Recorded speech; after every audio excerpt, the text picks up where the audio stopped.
guys, assalamu alaikum wa rahmatullahi ta'ala barakatuh. So a yau insha Allah zan maka bidiyo akan yadda za ka ƙara wayar ka sauri. So babban matsalar da take faruwa za ga mutum ya sai waya da tsada ta haura 30,000 ta kai 36-40.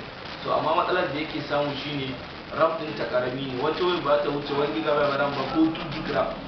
Sai kuma ba ta maka wannan saurin yadda kake bukata. Akwai hanyar da za ka bi domin ka daɗa wayar ka sauri, ka dinga maka abin da kake so yadda kake so kuma da lokaci da wuri.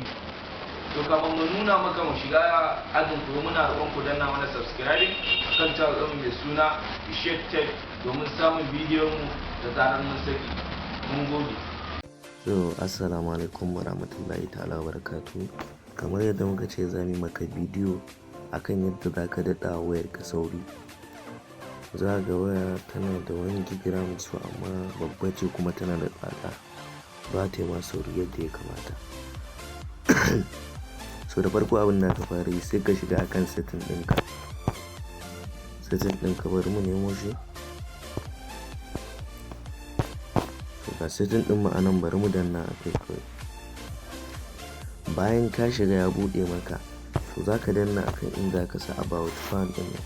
Kowace waya tana da shi dama, gashi nan ƙarshe. Wata wayar ba lallai ya zo ma a ƙarshe, sai ka shiga wani wajen, so sai ka danna a kai.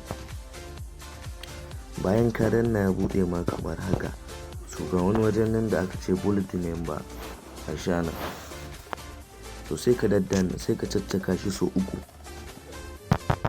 Idan ka caccaka shi so 3, wani abu zai fito ana ce masa developer option. Wannan bulletin member din shi zaka ta caccakawa, zai ce maka so 1, so 2, so 3. to mutum da na ya riga ya fito, gaskiya ba zai ƙara fitowa ba.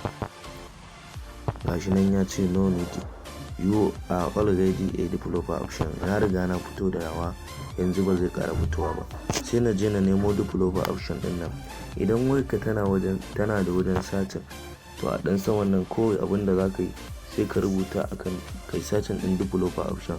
Bayan ka danna bulletin number din nan, ya fito maka da shi. So ni tunda na san inda yake, gashi nan wanda ba kuma ba ta da wajen satin sai danna a nan inda aka ce advanced setting, sai ka danna akai. Bayan ka danna ga developer option din nan, in ka je karshe gashi nan ya fito a kansa, to sai ka danna a kansa. Kamar yadda kuke gani mun bude akan developer option, to sai kai kasa. Duk wannan abin in baka gani, in ba mu nuna ma ba ruwanka da shi, kakka je ka lalata wayarka. So ga wani waje nan da aka ce gashi nan guda 3, aka ce 1 transaction animation skill, nan kuma animator direction skill. So gashi nan guda 3 gasu anan. Kamar yadda kuke gani mun ma rage masa gudunsa saboda mu nuna muku a yanzu wayan mu tana slow, amma da zarar mun dada shi za ku ga wayan mu tana abu shaf. So gashi waje nan da aka fara sa Windows sai ka danna. Kamar yadda kuke gani gashi tana slow saboda mun zo mun sa shi a lamba 5 saboda muna so mu nuna muku. Sai ka danna akan nan inda aka ce animation cycle 5x, sai ka danna akai. So bayan mun danna gashi, so sai ka zo na biyun nan inda aka ce transaction cycle, sai ka danna akai. Bayan ka danna ga wani da aka sa lamba animation cycle, sai ka danna akai. To kamar yadda kuke gani, kuna gani wayar mu ta ƙara sauri. Yanzu da mun danna abu yake fitowa da sauri. Sai ka zo nan inda aka ce animation direction cycle, sai ka danna akai. To sai ka ƙara janyowa shi ma ka danna akan animation cycle 5%, sai ka danna akai. Kamar yadda kuke gani, kuna gani wayar mu ta ƙara sauri. Da idan muka danna yana yin slow sosai kafin ya fito, yanzu kuma kuna ganin yadda yake.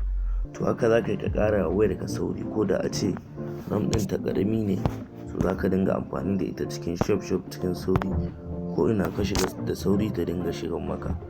Wannan shine bidiyon yadda za ka ƙara wayar ka sauri. Assalamu alaikum.